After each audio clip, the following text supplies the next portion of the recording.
नमस्कार आप सभी को एस्ट्रो लाइव जंक्शन चैनल में आप सभी का स्वागत है। आज का जो विषय है वो बहुत अनोखा है और बहुत आध्यात्मिक भी है, क्योंकि आज मैं बात करने वाली हूँ शनि के नक्षत्र गोचर पर। और शनि का जो नक्षत्र गोचर अभी फिलहाल चल रहा है वो शतभिषा नक्षत्र का है, जो राहु का नक्षत्र है। और अब शनि जो है वो प्रवेश करने वाले हैं पूर्व भाद्रपदा नक्षत्र, अर्थात गुरु के नक्षत्र में प्रवेश करने वाले हैं। ये नक्षत्र बहुत अलग प्रकार के अग्नि को लिए हुए हैं। आप सभी में, हम सभी में अ, एक एक एक वेव शिफ्ट होने की कगार पर है। मतलब हम सभी के अंदर जो गुरु तत्व या आध्यात्मिक तत्व, या हम ये कहें कि अ, हमारी प्रत्येक व्यक्ति के सोल में जो भी एक अंश होता है आध्यात्म का, प्यूरिफाइड एनर्जी का, उस एनर्जी में शिफ्ट है, उस एनर्जी में शिफ्ट होने वाला है। और उसी के ऊपर ये पूरा नक्षत्र गोचर जो है ये आधारित है। मैं इस वीडियो में सभी लग्न राशियों के लिए ये पूर्व भाद्रपदा नक्षत्र का जो शनि का गोचर है, शनि जो पूर्व भाद्रपदा नक्षत्र में रहने वाले हैं, 6 अप्रैल को प्रवेश करने वाले हैं ये। और ये लगभग अक्टूबर, मिड अक्टूबर के आसपास ये इसमें रहने वाले हैं। मैं इसकी डेट्स मेंशन कर दूंगी। तो ये पूरा टाइम पीरियड जो है ये आप सभी में एक आध्यात्मिक अग्नि को बलवत्त करने वाला टाइम पीरियड है।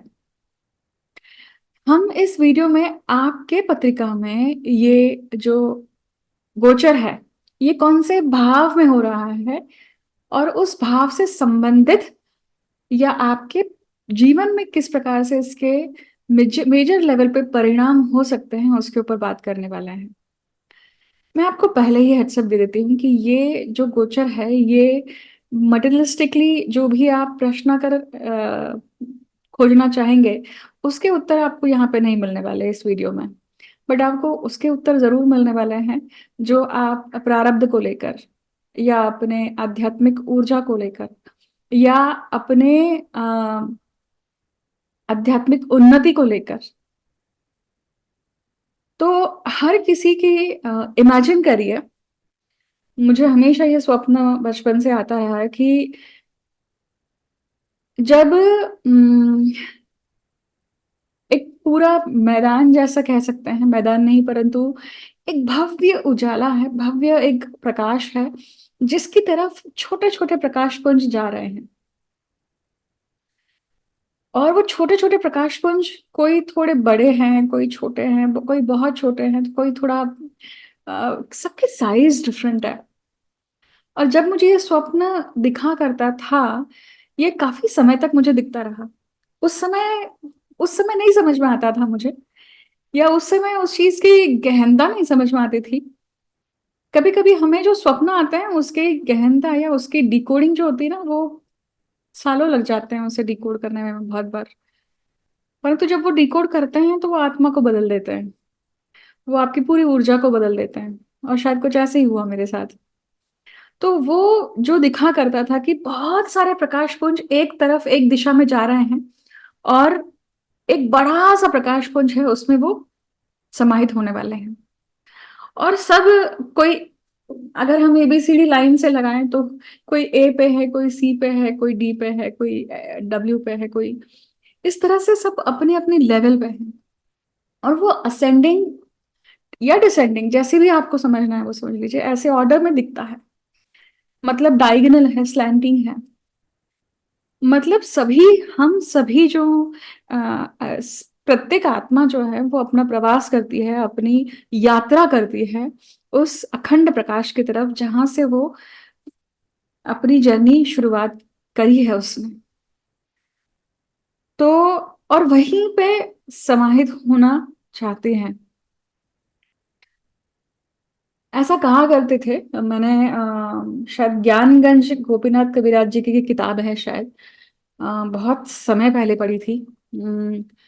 तो शायद उसमें ये उल्लेख था कि बहुत बार जब बड़ी-बड़ी आत्माएँ जन्म लेती हैं, जैसे हम अगर शिवाजी की बात करें या राणा प्रताप जी की बात करें या ऐसे जितने भी बड़े-बड़े योद्धा हैं जिन्होंने इतिहास को बदलने का प्रयत्न किया है, इतिहास में अपना नाम अंकित किया है।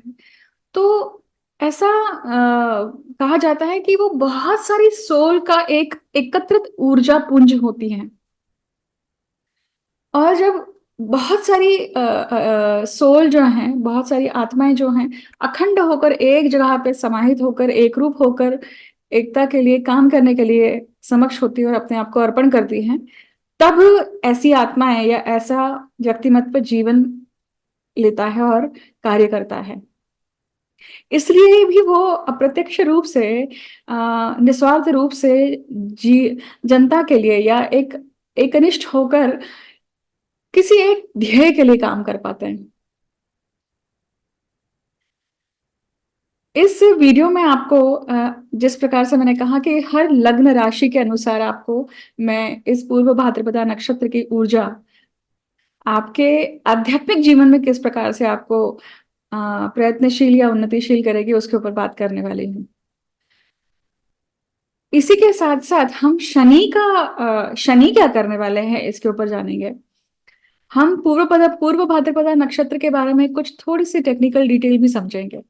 अब इस चीज़ को शुरुआत करने के पहले हमेशा की तरह मैं अनाउंसमेंट करूँगी कि आप सभी को याद दिलाना चाहती हूँ, आप सभी के ज़हन में भी रखना चाहती हूँ कहीं न कहीं कि मैंने अपनी पहली पुस्तक का लिखान शुरू किया है और ये पहली पुस्तक जो है ये अ, ज्योतिष के एक महान योग पर है देखिए और ये योग जो है आपके उन सभी अनउत्तरित प्रश्नों के उत्तर देने में सक्षम रहेगा ऐसा मेरा प्रयास है। मैं हमेशा ये कहती हूँ क्योंकि यहाँ पे मेरा कोई क्रेडिट नहीं है। ईश्वरी काम है और ईश्वरी काम करने के लिए ईश्वर का ही आशीर्वाद होना चाहिए, ईश्वर का ही अंश होना चाहिए। तो जैसे-जैसे मुझे जिस प्रकार से गाइड करेंगे, उसी प्रकार से ये किताब पूरी होती जाएगी और आप सभी के सामने प्रस्तुत होगी। अब हम अपने वीडियो की तरफ पुनः बढ़ते हैं देखिए। अ, हम इस वीडियो का जो पूरा ध्येय है ये या इस नक्षत्र के गोचर का जो इंटेंशन है, ये पूरा आध्यात्मिक इंटेंशन है। इसलिए सबसे पहले हम शनि का आह्वान करेंगे, शनि से प्रार्थना करेंगे। शनिदेव जो हैं इस वीडियो को या जिस माध्यम से ये इन्फॉर्मेशन आपके तरफ पहुँच रही है ये इन्फॉर्मेशन या ये ज्ञान आप सभी की उन्नति के लिए सहायक हो। ओम शनि देवताय नमः। ओम शनि शिष्ट। उसी प्रकार से पूर्व भाद्रपदा नक्षत्र के जो देवता हैं अज एकपाद, मैं उनको भी नमन करती हूँ, उनका भी आह्वान करती हूँ कि वो भी आज हमें इस वीडियो में गाइड कर सकें। उनकी ऊर्जा भी कहीं न कहीं हमें आप जितने भी शब्द या जो भी चीज़ें सुनेंगे, आपके अ, आपके जीवन में उन सभी शब्दों का कहीं न कहीं अ, आध्यात्मिक उन्नति में सहाय हो सके, ऐसी मैं प्रार्थना करती हूँ। हुँ। अब अपनी वीडियो की तरफ आगे बढ़ते हैं और आज सबसे पहले बात करेंगे कि अ, पूर्व भाद्रपदा नक्षत्र क्या है? पूर्व भाद्रपदा नक्षत्र के जो अधिष्ठात्री देव हैं, वो हैं अज एकपाद। अब अजय एकपाद जो है ये एक शास्त्रों में वर्णित है या शास्त्रों में कहा गया है कि एक पैर पे ये ऐसे जीव हैं जो जिसे वन फुटेड सरपेंट भी कहा गया है मतलब सर्प कहा गया है जो एक एक पैर पे खड़े हैं उसी प्रकार से इन्हें कुछ जगहों पे इन्हें गोट मतलब बकरी का एक रूप भी कहा गया है। अजय एक पाद जो है ये अगर आप सिंबल देखें तो एक पैर पे जब व्यक्ति खड़े होता है तो बैलेंस के लिए खड़े होता है, कंसंट्रेशन के लिए खड़े होता है। अपनी ऊर्जा एक जगह पे केंद्रित करने के लिए खड़े होता है। ये वो नक्षत्र है जहां पे व्यक्ति की जो आध्यात्मिक ऊर्जा है वो रेज होती है, अप मतलब ऊर्ध्वगामी होती है। ऊर्ध्वगामी जब होती है तो ये व्यक्ति को आकाश की तरफ मतलब आकाश तत्व की तरफ लेके जाती है। हर व्यक्ति में अब कहीं ना कहीं नियति कहीं ना कहीं उसे एक ऐसा अ, पात्र कहिए या व्यक्ति कहिए, विशेष कहिए, सिचुएशन कहिए, कंडीशन कहिए, हर चीज जो है कहीं ना कहीं आपको उस तरफ ऊर्ध्वगामी करने के लिए प्रयत्नशील रहेगी। आप क्या चयन करते हैं वो आपका प्रश्न है, आपका कर्म बंधन है, आपका प्रारब्ध है। इस नक्षत्र की जो शक्ति है वो क्या है? यजमान उद्यमान शक्ति। मतलब यजमान मतलब व्यक्ति, उद्यमान मतलब ऊर्ध्वगामी, और शक्ति अर्थात पावर।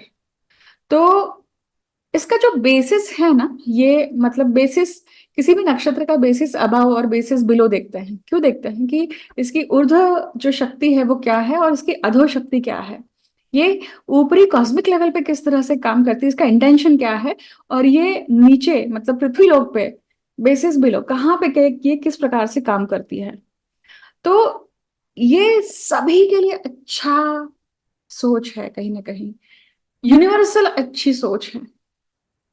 और बेसिस बिलो जो है वो कहा जाता है कि भाई देवों के लिए क्या अच्छा है, देव तत्व के लिए क्या अच्छा है, उसमें कैसे वृद्धि होगी, वो चीज जिस चीज से होगी वो हो।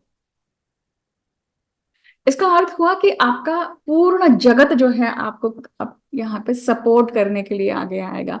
आपके आसपास चीजें जो हैं वो आपको सपोर्टिव रहेंगी। अगर आपको कष्ट भी मिलता है ना, तो भी वो कहीं ना कहीं आगे चल के वो कष्ट आपको बनाने के लिए, आपको सक्षम करने के लिए है।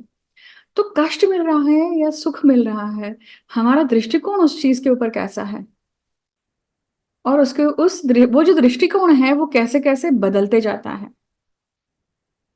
जिसके पास कोई अनुभव नहीं होता है वो कुछ भी बांट नहीं सकता है, देखिए। पर जिसके पास अनुभव का पिटारा है वो बहुत कुछ बांट सकता है, बहुत कुछ दे सकता है। उस अनुभव से अपने सीख, अगर आप वो सीख सीख चुके हैं तो। पूर्व भाद्रपदा नक्षत्र जो है ये नक्षत्र का अगर कीवर्ड अगर आप समझेंगे तो इसे इंटरनल प्यूरिफिकेशन की मेथड कहा गया है। ये नक्षत्र आपके इंटरनल प्यूरिफिकेशन, आपकी आत्म शुद्धि के लिए है। आत्म शुद्धि।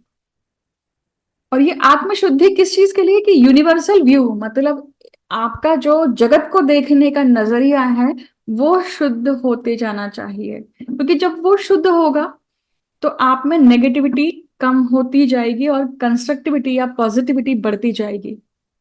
और ये नक्षत्र बहुत पॉजिटिव नक्षत्र है। गुरु का नक्षत्र है, ये गुरु का अंतिम नक्षत्र है, देखिए। और ये वो नक्षत्र हैं जो आपके स्पिरिचुअल जो एस्पिरेशन है, मतलब आपकी आध्यात्मिक ऊर्जा बढ़ाने के लिए जो आपको एक चेतना लगती है, प्राण तत्व लगता है, वो बढ़ता है उसमें। और शनि जैसे ग्रह जब आते हैं तो ये द्विगुणित नहीं, दशगुणित हो जाती है।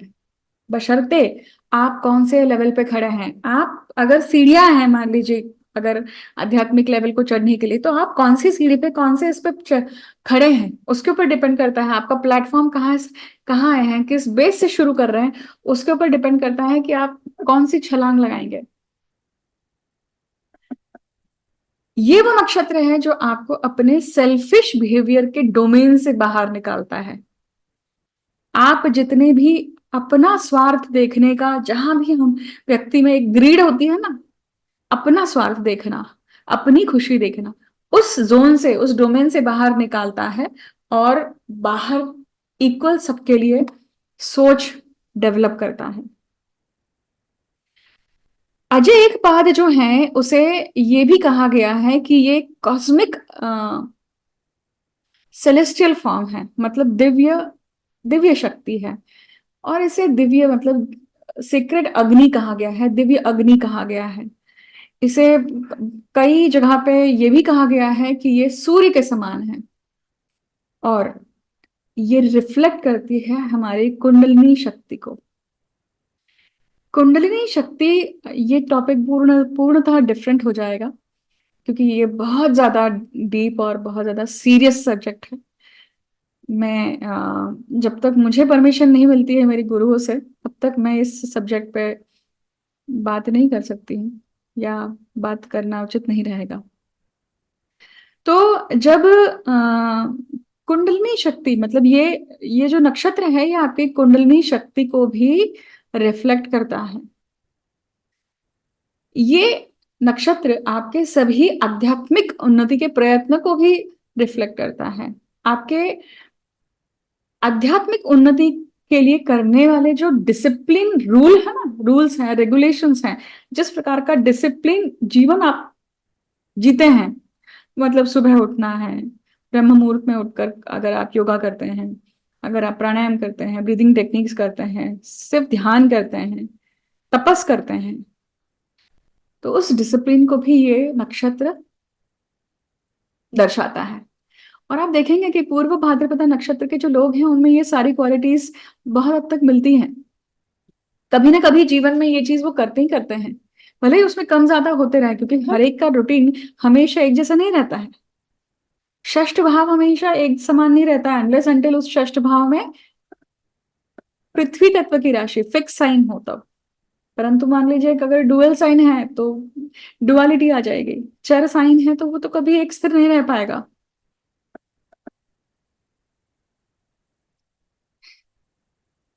इस नक्षत्र को पुष्य से भी जोड़ा गया है कहीं ना कहीं, पुष्य की जिस तरह से, क्योंकि पुष्य नक्षत्र जो है वो नक्षत्रों में राजा कहा गया है, और पुष्य नक्षत्र के स्वामी जो है वो शनि है। परंतु पुष्य नक्षत्र आध्यात्मिक ऊर्जा के लिए है, आध्यात्मिक उन्नति का ही नक्षत्र है, वो भी पोषण करने वाला है। पोषण किस चीज का कर रहे हैं आप, डिपेंड करता है कौन सा ग्रह उसमें है। उस ग्रह की ऊर्जा का पोषण करते हैं आप, वो जो ग्रह दिखाता है उस चीज का पोषण कर रहे हैं, तो वो ईगो भी हो सकता है, या फिर आपका अध्यात्म भी हो सकता है। अब देखिए, इस इस नक्षत्र की का जो प्रतीक है ना, वो है अंत्येष्टि शैया के अग्र दो भाग। अंत्येष्टि शैया मतलब जिस जिस शैया पे शव को ले जाया जाता है, उसके अग्र दो भाग जो हैं, मतलब इस नक्षत्र का जो जुड़ाव है, ये नक्षत्र जो है ये किस चीज को दिखा रहे हैं, आपके अंत समय को, मतलब end of the life. Ultimately जाने जाते समय आपको ले जाने के लिए भी चार लोग लगते हैं, उनका सपोर्ट लगता ही लगता है। उसके बिना आपका संस्कार नहीं होता है, अंतिम संस्कार नहीं होता है, तो सपोर्ट लगता है। अब इस नक्षत्र के स्वामी, जैसा मैंने कहा कि बृहस्पति है, उसके ऊपर हम बात कर चुके हैं। ये नक्षत्र का वर्ण जो है ना, ये ब्राह्मण है। मैंने वर्ण पर एक वीडियो बनाया है, अगर आप सभी ने देखा नहीं होगा ना, तो आप वर्ण पे वो वीडियो जरूर देखिएगा। क्यों? क्योंकि मैंने वर्ण से आपकी कुछ ऐसी चीजें कही हैं, यहाँ पे मैं नहीं कहूंगी जानबूझकर, क्योंकि मैं चाहती हूँ कि आप जाएं और वो वीडियो देखें। क्योंकि उसके दो कारण हैं। पहला कारण यह है कि उस वीडियो में जितनी इंफॉर्मेशन मैंने उस समय पे शेयर की थी, उस समय पे वो चेतना थी, इसलिए वो सारी इंफॉर्मेशन आपके सामने प्रस्तुत हुई। मैं तो केवल माध्यम हूँ, देखिए। तो आप जब उस वीडियो को जाकर देखेंगे तो आपको बहुत सारी ऐसी चीजों के बारे में समझ में आएगा कि आप जब पत्रिका ओपन करते हैं ना, तो पत्रिका की जो पहला पेज होता है, पहला पन्ना होता है, वो सारा पंचांग की डिटेल्स होती हैं। कठिन कठिन शब्द होते हैं ज्योतिष के, और वो ज्योतिष के शब्द जो हैं वो बहुत बार समझ में नहीं आता है ना? तो परंतु अगर वो किसी कारण से उसे पहले पन्ने पर रखा गया है ना, अगर वो पहला पन्ना बहुत अच्छे से समझ में आ जाए, तो व्यक्ति का पूर्ण व्यक्तिमत्व, जीवन समझ में आ जाता है। तो बहुत गहन वो एस्ट्रोलॉजिकल टर्मिनोलॉजीज जो हैं वो सारी बहुत इंपॉर्टेंट है। और एक शब्द में एक दो दो चैप्टर, तीन तीन चैप्टर्स हैं समझने के लिए।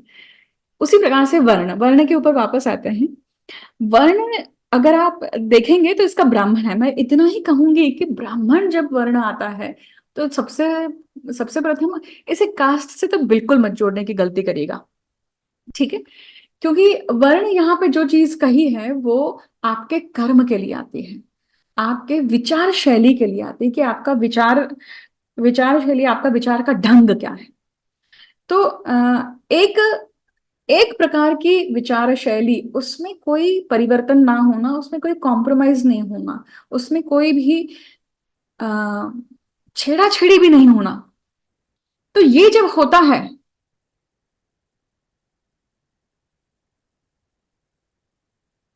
ये जब होता है, तब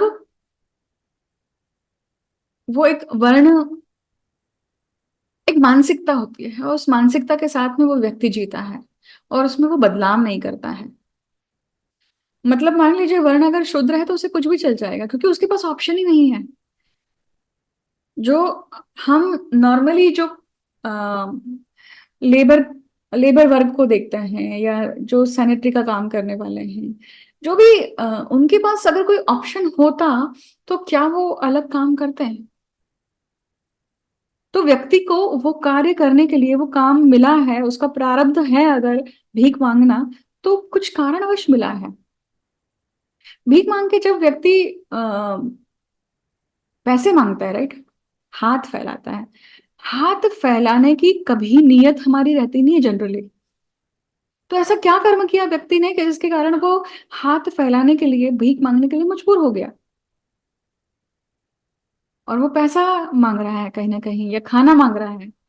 खाना मांग रहा है इसका अर्थ है कि भाई उसने किसी न किसी जन्म में अन्नपूर्णा, अन्नपूर्णा का मतलब अन्न का कितना अपमान किया है, तो उसे आज ऐसा जीवन जीने के लिए मिल रहा है। उसी प्रकार से अगर वो लक्ष्मी मांगता है, पैसे दे दो, बहुत सारे सिग्नल पे खड़े रहता है ना। वर्ण की बात कर रही हूं मैं, क्षुद्र वर्ण। तो कर्म क्या है आपका गत जन्म का, और ऐसा क्या कर्म था जिसके कारण आपको भीख मांगनी पड़ रही है? आपको मतलब मैं उस व्यक्ति की बात कर रही हूँ जो भीख मांगता है। तो ऐसा क्या कर्म था? कर्म, आप भीख मांग के पैसा कमा रहे हैं, मतलब आपने किसी न किसी जन्म में लक्ष्मी का बहुत अपमान किया है, लक्ष्मी की कदर नहीं करी है, दूसरों का पैसा लूटा है। तूने दूसरे को पैसा लूटा है ना, अब तू मांग, तब तुझे उस पैसे की कीमत होगी। ये सारी जो चीजें हैं ना, ये कहीं पे लिखी नहीं होती हैं। पुराणों में कथाएं हैं, संहिताएं में, उपनिषदों में जिस प्रकार से चीजें वर्णित करी हैं, उन्हें जब आप अपने अनुभवों के बेस पे डिकोड करते हैं, तब ये चीजें समझ में आती है। और ये वीडियो के माध्यम से, फ्लो के माध्यम से शायद आपके सामने समक्ष आ जाती है। तो हमने जब आह्वान किया था उन देवताओं का, उन्हीं का आशीर्वाद है वो चाहते हैं कि वो चीज आए बाहर, और आप तक वो चीज पहुंचे। पता नहीं कौन सा सेंटेंस, कौन सी चीज किसी को कौन से कष्ट से निवारण करने के लिए है, और वो उस समय श्रवण कर लेता है, और व्यक्ति को कहीं ना कहीं ताले की चाबी मिल जाती है, पूंजी मिल जाती है। ये हुआ पूर्व भाद्रपदा नक्षत्र। क्योंकि बहुत बार इतने सब टॉपिक्स आ जाते हैं, और मैं कभी कभी भटक जाती हूँ, क्षमा चाहती हूँ इसके लिए, मैं भटकना नहीं चाहती हूँ, और ये वीडियो अननेसेसरी बहुत बड़ा हो जाएगा। तो हम वैसे तो इसके पंचांग के बहुत सारे अंग हैं जिसके ऊपर हम बात कर सकते हैं, पर अननेसेसरी जो इसकी बहुत ज्यादा डिटेलिंग या बहुत कंफ्यूजन ना हो, इसके लिए मैं सिर्फ कीवर्ड्स पे ध्यान रखने के लिए कहूंगी आपको। तो कीवर्ड पे क्या ध्यान रखना है कि पूर्व भाद्रपदा नक्षत्र क्या है? ये आध्यात्मिक ऊर्जा को प्रबल करने वाला नक्षत्र है, आपका आध्यात्मिक ऊर्जा को बढ़ाने वाला नक्षत्र है, ऊर्ध्वगामी करने वाला नक्षत्र है एक। दूसरा, ये इंटरनल प्यूरिफिकेशन का नक्षत्र है।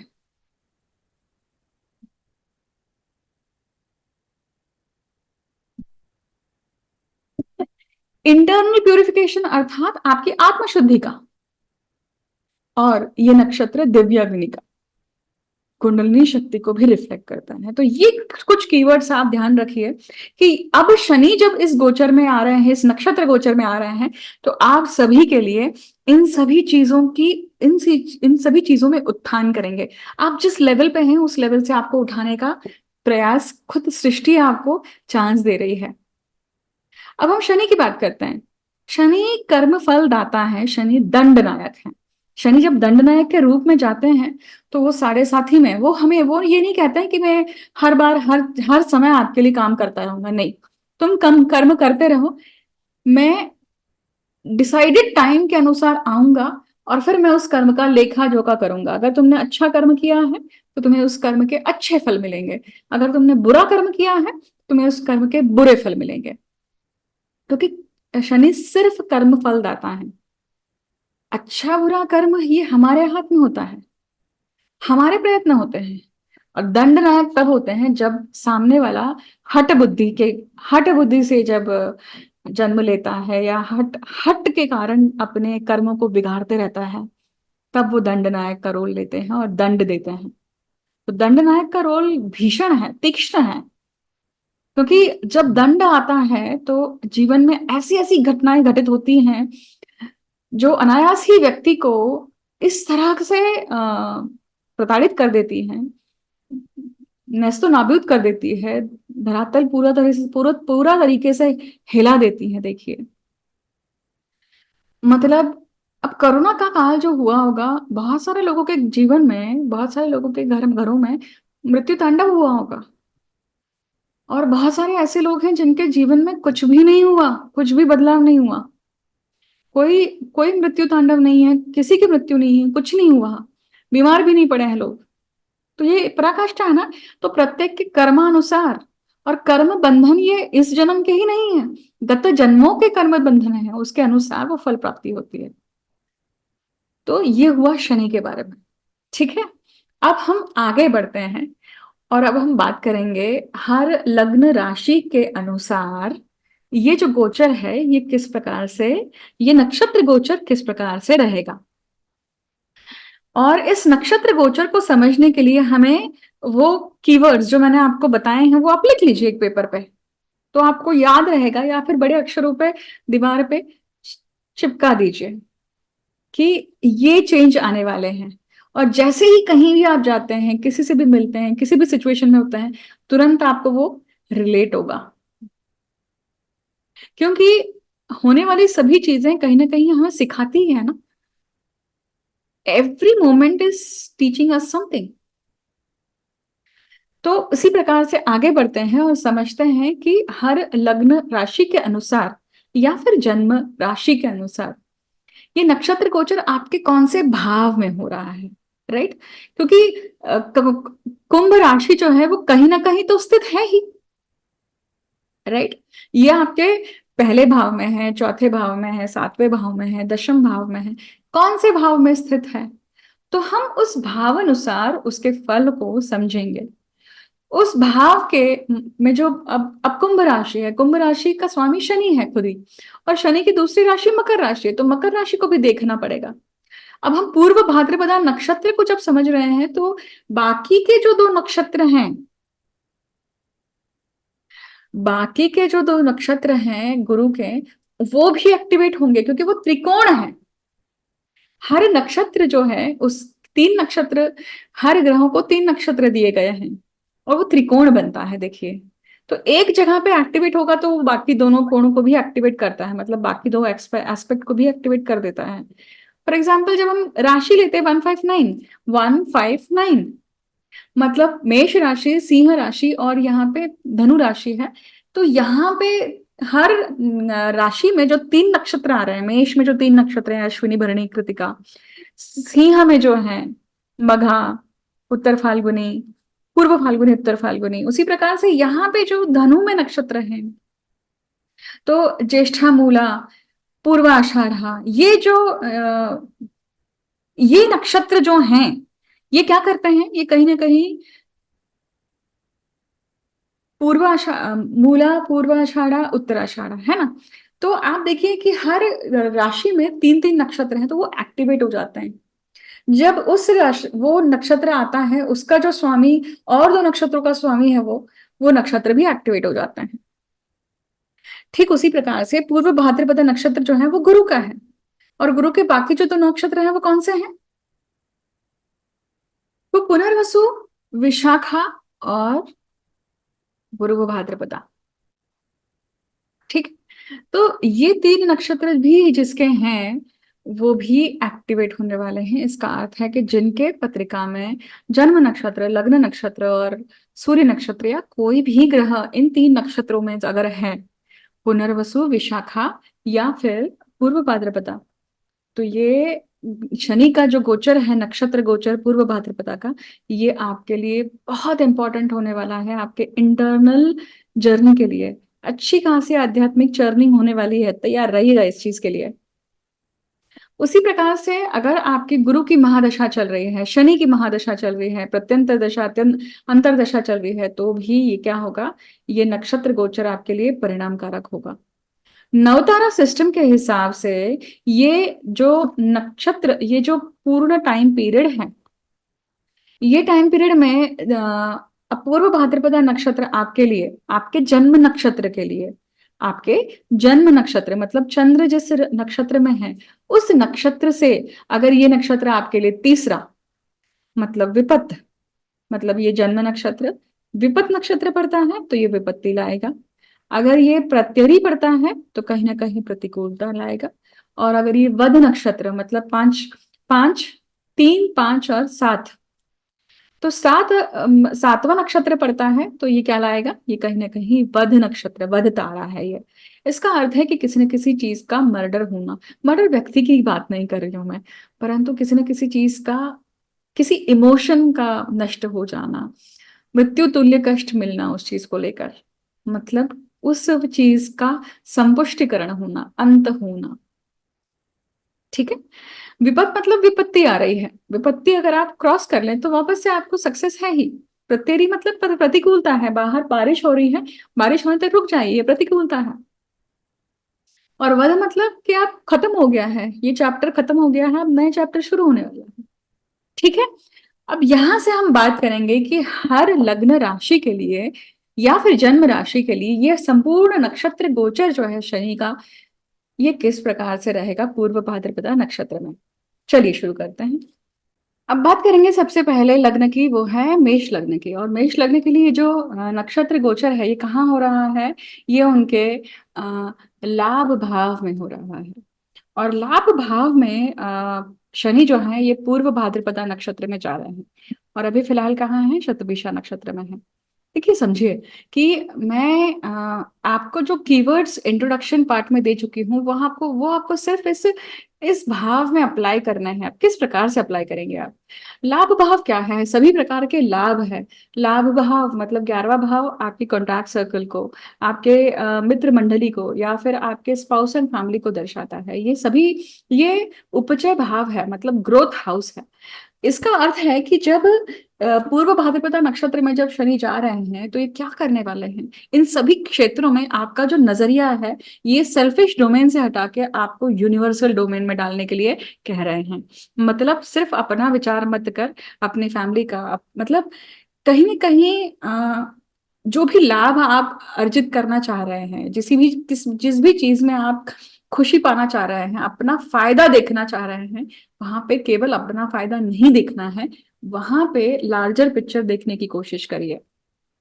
फिर हो सकता है कि जब भी आप अपने मित्र मंडली के, ये भी हो सकता है कि मित्र मंडली के साथ में बैठने के बाद हो सकता है कि उसमें से कोई एक मित्र है या आपकी मैत्रिण है, वो आपको ऐसा पक्ष, ऐसा नजरिया दे, और शायद वो नजरिया आपके जीवन को बदल दे, या वो बात क्लिक हो जाए आपको। तो ये स्पाउस एंड फैमिली के भी हो सकते हैं कोई लोग, मतलब आपके आपके ससुराल के पक्ष के जो लोग हैं, तो आपकी मदर इन लॉ हो सकती है, आपके फादर इन लॉ हो सकते हैं, आपके ससुराल के कोई भी, जहां भी आप गेट टुगेदर के लिए जाते हैं या मिलने जाते हैं, या आप कहीं हैं और आपके कानों में उनके मुख से ऐसी कोई बात पड़ जाती है जो आपको क्लिक कर सकती है आपके आध्यात्मिक उन्नति के लिए।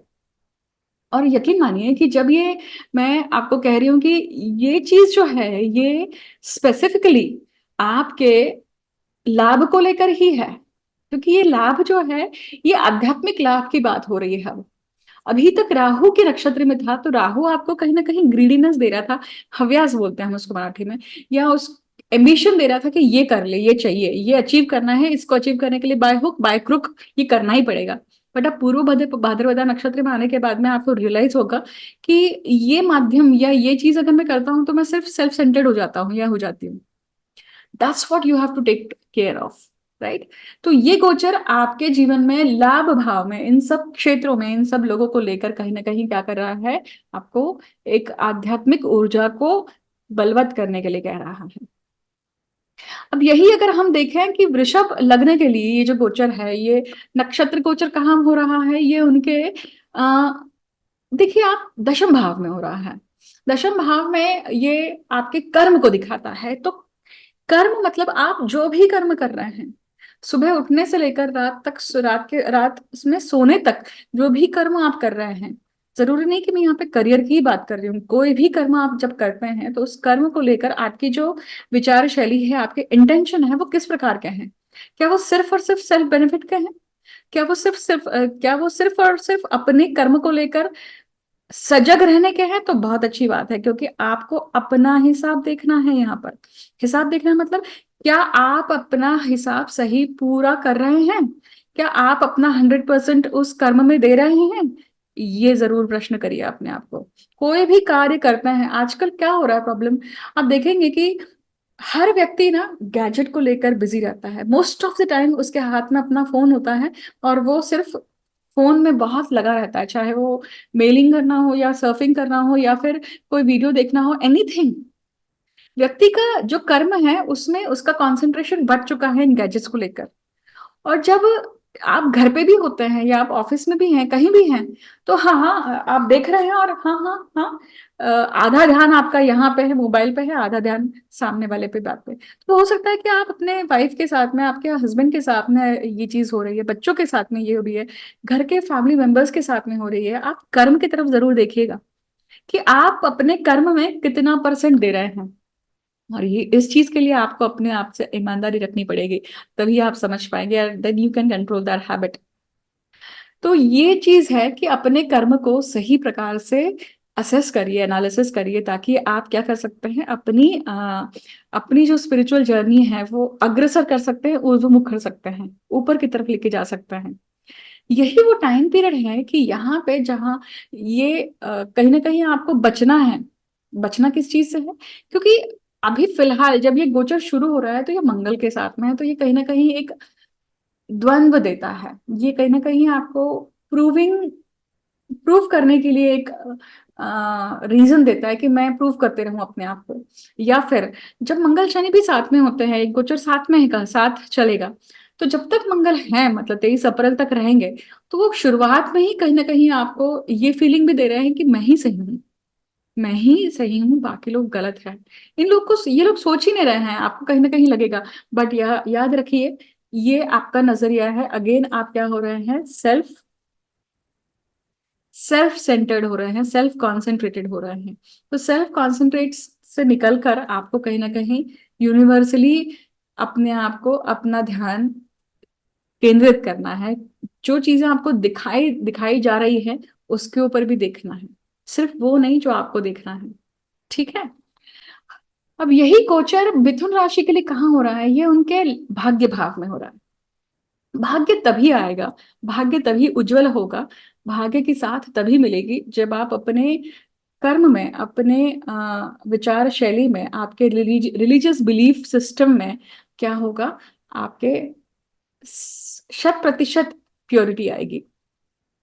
प्योरिटी किसी चीज को भी लेकर हो सकती है, फिर आप चाहे एथिस्ट हो या फिर आप फॉलोअर हो, कोई भी हो, बट उसमें 100% होना चाहिए। वो 100% जब तक नहीं आता है तब तक प्रॉब्लम है।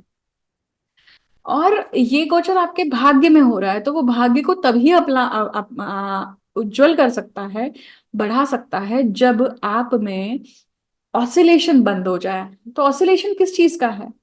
घर के लोग किसी और चीज के लिए आपको डिमांड करते हैं कि तू पूजा पाठ कर ले, थोड़ा सा मंत्र जप कर ले, ये कर ले, वो कर ले, और आपका बिलीफ सिस्टम उसको मानता ही नहीं है। किसी न किसी कारणवश वो बिलीफ सिस्टम हिल चुका है। Work on that. क्यों हिला है? ये वो टाइम पीरियड है कि यही बिलीफ सिस्टम, यही रिलीजियस संस्थाएं, यही रिलीजियस गुरु, या यही रिलीजियस ट्रैवल्स या जर्नी या लोग आपको ऐसा पक्ष देकर जाएंगे जीवन में जो आपके आध्यात्मिक उन्नति के लिए बहुत आपको फ्रूटफुल रहेगा। तो वो लोग कौन हो सकते हैं? वो आपके पिता तुल्य लोग हो सकते हैं, गुरु हो सकते हैं, वो ज्योतिषी हो सकते हैं, वो वो लोग हो सकते हैं जो स्पिरिचुअल मास्टर्स हो सकते हैं, रेकी हीलर हो सकते हैं, या फिर आपके जीवन में जितने भी सूर्य तुल्य लोग हैं, सूर्य से देखे जाने वाले हैं, वो आपका बॉस भी हो सकता है। ये अगर आप एनालिसिस करते हैं, आप लिसनर ज्यादा बनते हैं, तो आप क्या होगा, ये चीज सुनाई देगी, समझेगी, आत्मसात होगी, एब्जॉर्ब होगी। अब हम बात करेंगे कि भाई कर्क लगने के लिए जो गोचर है ये उनके अष्टम भाव में हो रहा है। अष्टम भाव साधना का है। अष्टम भाव दूसरा मोक्ष त्रिकोण है।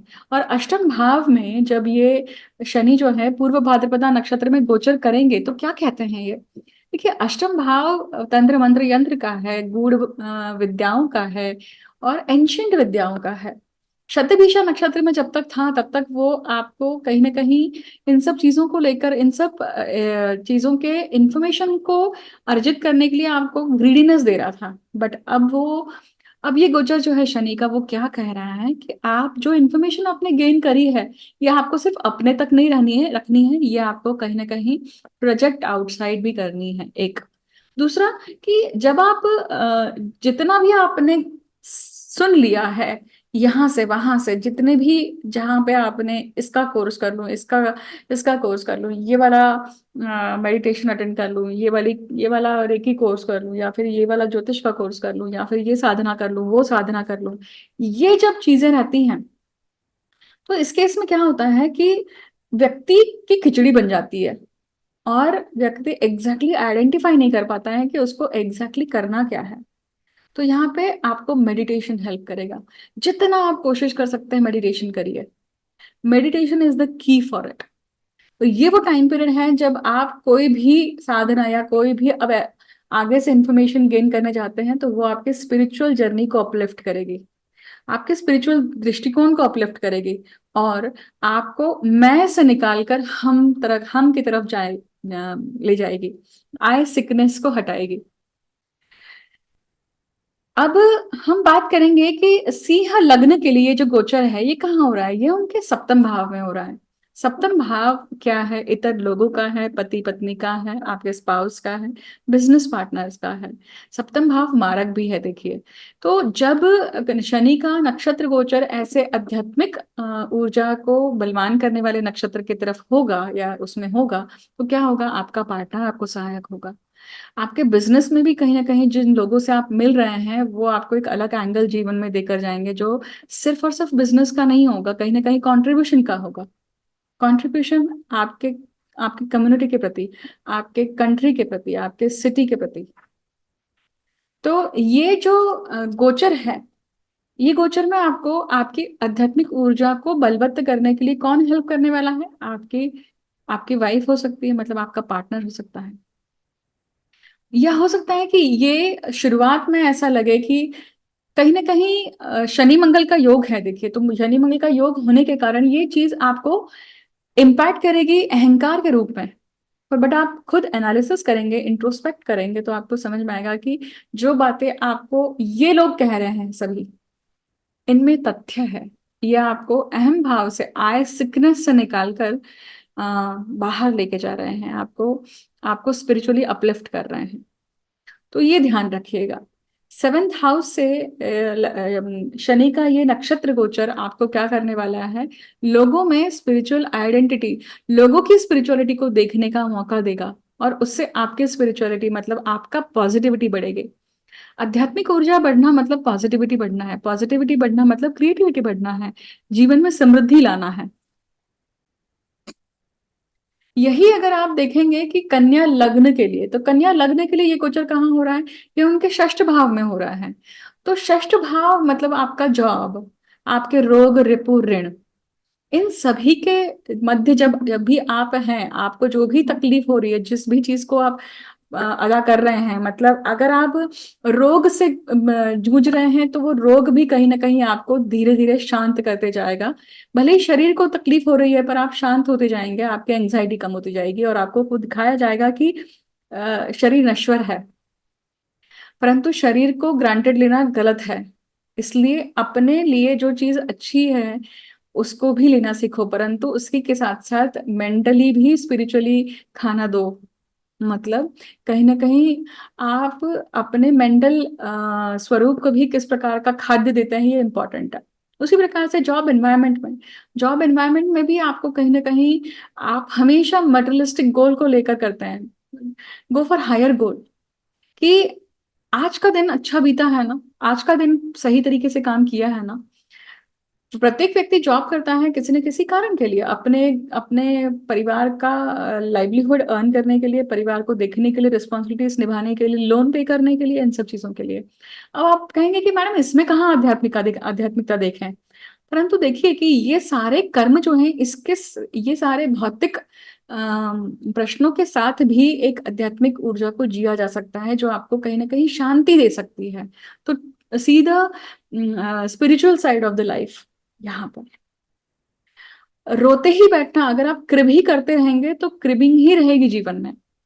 सबके जीवन में प्रॉब्लम्स हैं, अगर आप इर्द गिर्द आंखें खोलकर देखेंगे तो सबके जीवन में कुछ ना कुछ प्रॉब्लम है ही।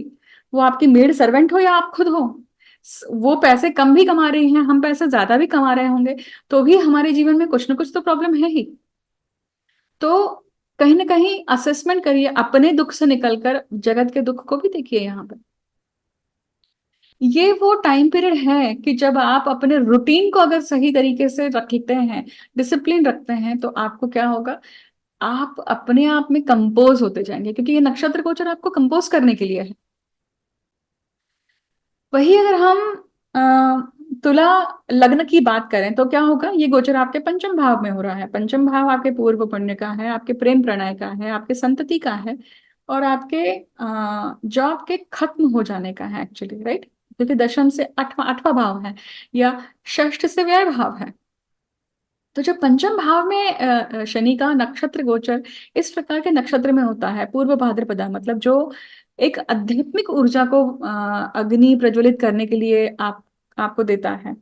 तो ऐसे में क्या होगा कि आपके खुद के जो प्रेम प्रणय भावना है, वो आपको इस तरफ या इस एंगल की तरफ, जीवन के इस एंगल की तरफ अग्रसर करेंगे। एक दूसरा, अगर आप किसी रिलेशनशिप में ऑलरेडी हैं तो वो रिलेशनशिप भी, भले ही वो ब्रेक हो जाती है, टूट जाती है, खत्म हो जाती है, या किसी ऐसे आपसे ज्यादा उम्र में छोटे या उम्र में बड़े लोगों से अगर आप मिलते हैं, उनके साथ में आप अगर संलग्न होते हैं, तो शायद वो आपको लाइफ लाइफ की एक स्पिरिचुअल साइड दिखाने के लिए आए हैं।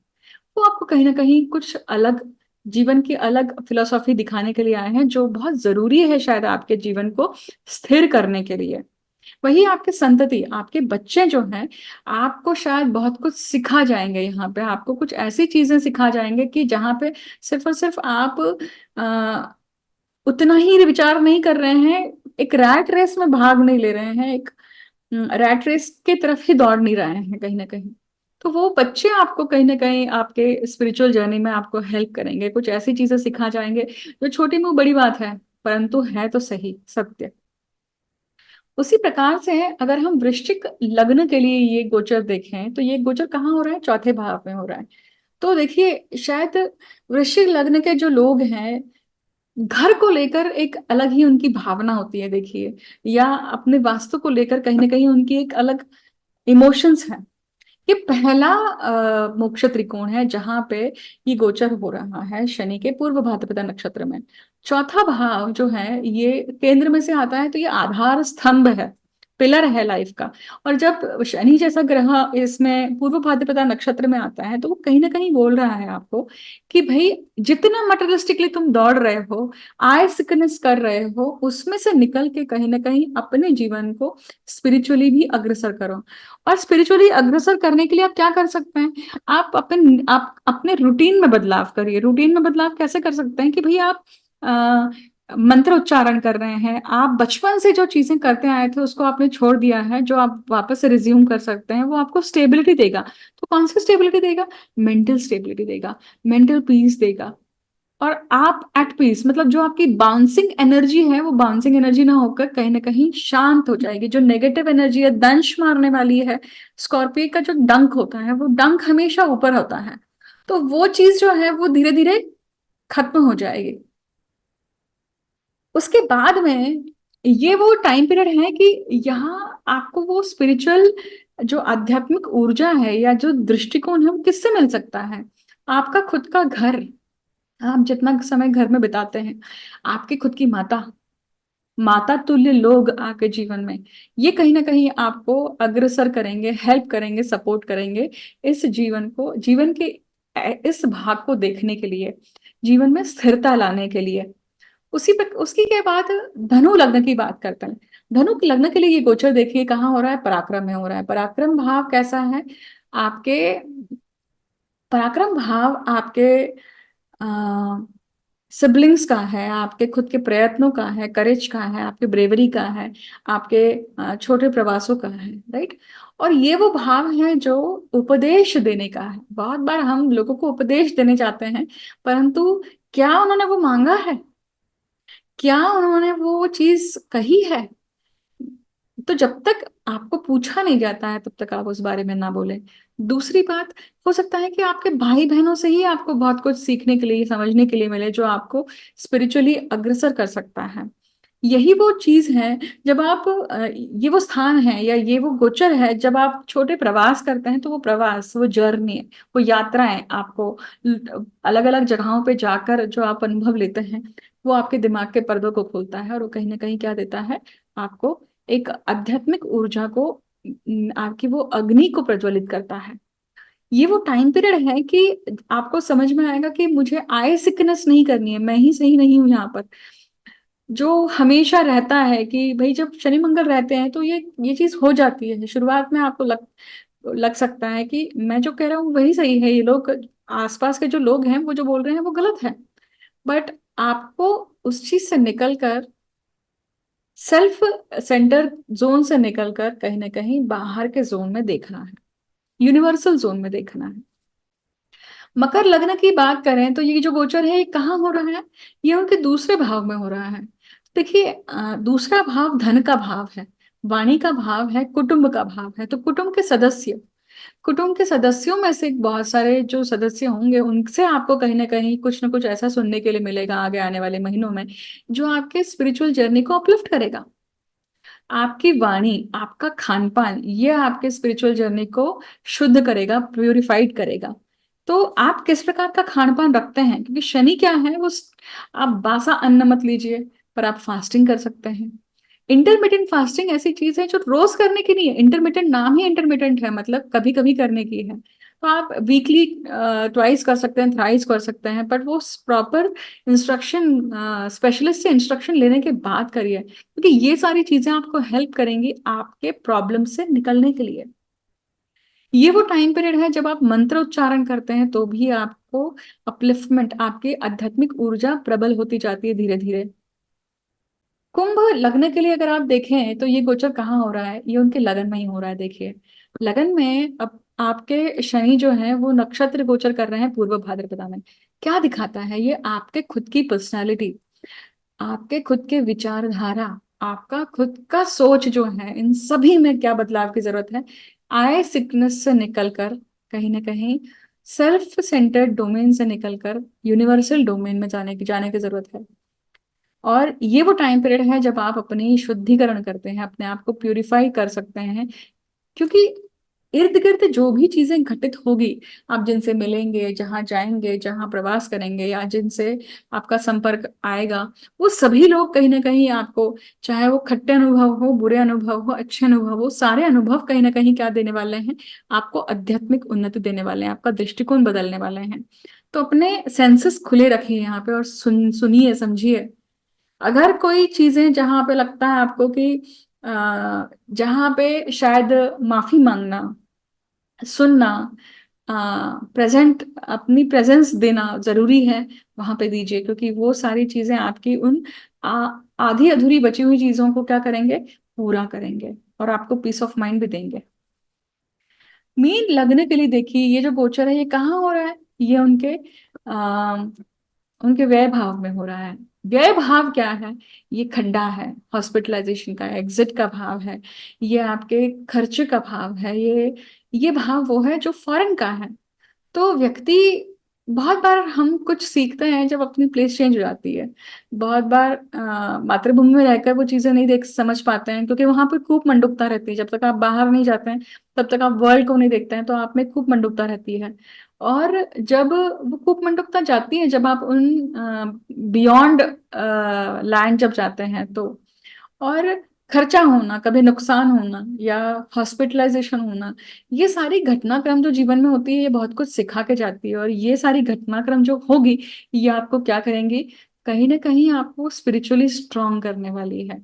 ये वो टाइम पीरियड है कि जब आपको कहीं ना कहीं ये सारी चीजें आपके सेल्फ क्रिबिंग जोन या self inflicting zone, self doubt के जोन से निकाल के आपको यूनिवर्सल देखने के लिए बाध्य करेगी। अपने आप में से निकल के बाहर देखिए, ये बहुत जरूरी है। आप अपने ही गोल को लेकर शायद बहुत ज्यादा फोकस हो गए हैं यहाँ पर, बट इसके साथ में बाकी सारे अंग को भी देखिए और जीवन की उस आध्यात्मिकता को भी देखिए जो सृष्टि आपको, नियति आपको दिखाना चाह रही है। और फिर वो आपको कहीं ना कहीं आध्यात्मिक उन्नति भी देगी। यहीं पे मैं अपने इस शनि के नक्षत्र गोचर को विराम देती हूँ। परंतु अब आप कर क्या सकते हैं, उपाय क्या कर सकते हैं, देखिए। तो शनि के इस पूर्व पात्रपता नक्षत्र के लिए उपाय, सबसे बढ़िया जो उपाय है वो है मेडिटेशन। 10-10 मिनट्स के मेडिटेशन दिन भर में 2-3 बार कर सकते हैं आप। और इसी के साथ साथ चाहे तो आप नाड़ी शोधन क्रिया भी कर सकते हैं, जो रामबाण उपाय है ऐसी एंजाइटी वाली सिचुएशन में से निकलने के लिए। ब्रीदिंग टेक्निक्स को फॉलो करना, अलग अलग ब्रीदिंग टेक्निक्स को अगर आप फॉलो करते हैं तो आप अपने अंदर की जो अपान वायु है, प्राण वायु को आप सही तरीके से घुमाते हैं, सही सही तरीके से आप शफल करते हैं, और अपान वायु आपकी बाहर निकलती है। और अपान वायु को निकालने के लिए जो प्रक्रिया करनी पड़ती है उसे प्रॉपर तरीके से स्पेशलाइज्ड व्यक्ति से भी आप सीख सकते हैं, आप चाहें तो। और वो आपको क्या कर सकता है, ये पूरा गोचर अगर आप मेडिटेशन या स्पिरिचुअल टेक्निक्स इन सब को लेकर अगर अग्रसर रहते हैं तो you will see the change by November December. And आप खुद वीडियो के सेक्शन में आके कहेंगे कि मैम ये सारे बदलाव हुए हैं। Mark my words for that. अ, आज के वीडियो को मैं यही विराम देती हूँ। मुझे अंत तक सुनने के लिए बहुत बहुत धन्यवाद। आई होप कि ये वीडियो आपको बहुत इन्फॉर्मेटिव लगा है। अगर पसंद आता है तो प्लीज़ लाइक करें, और एक शेयर तो बनता है, राइट? पता नहीं किसको मदद मिल जाए, किसको इस चीज़ की ज़रूरत है ना? और आप अपने अनुभव भी इस वीडियो के सेक्शन में मेंशन कर सकते हैं। आप सजेशन दे सकते हैं कि आप मुझसे कौन से वीडियो समझना चाहते हैं और सुनना चाहते हैं, पढ़ना सीखना चाहते हैं, राइट? मैं अब यहीं पे विराम देती हूँ। Thank you so much. See you soon in next video.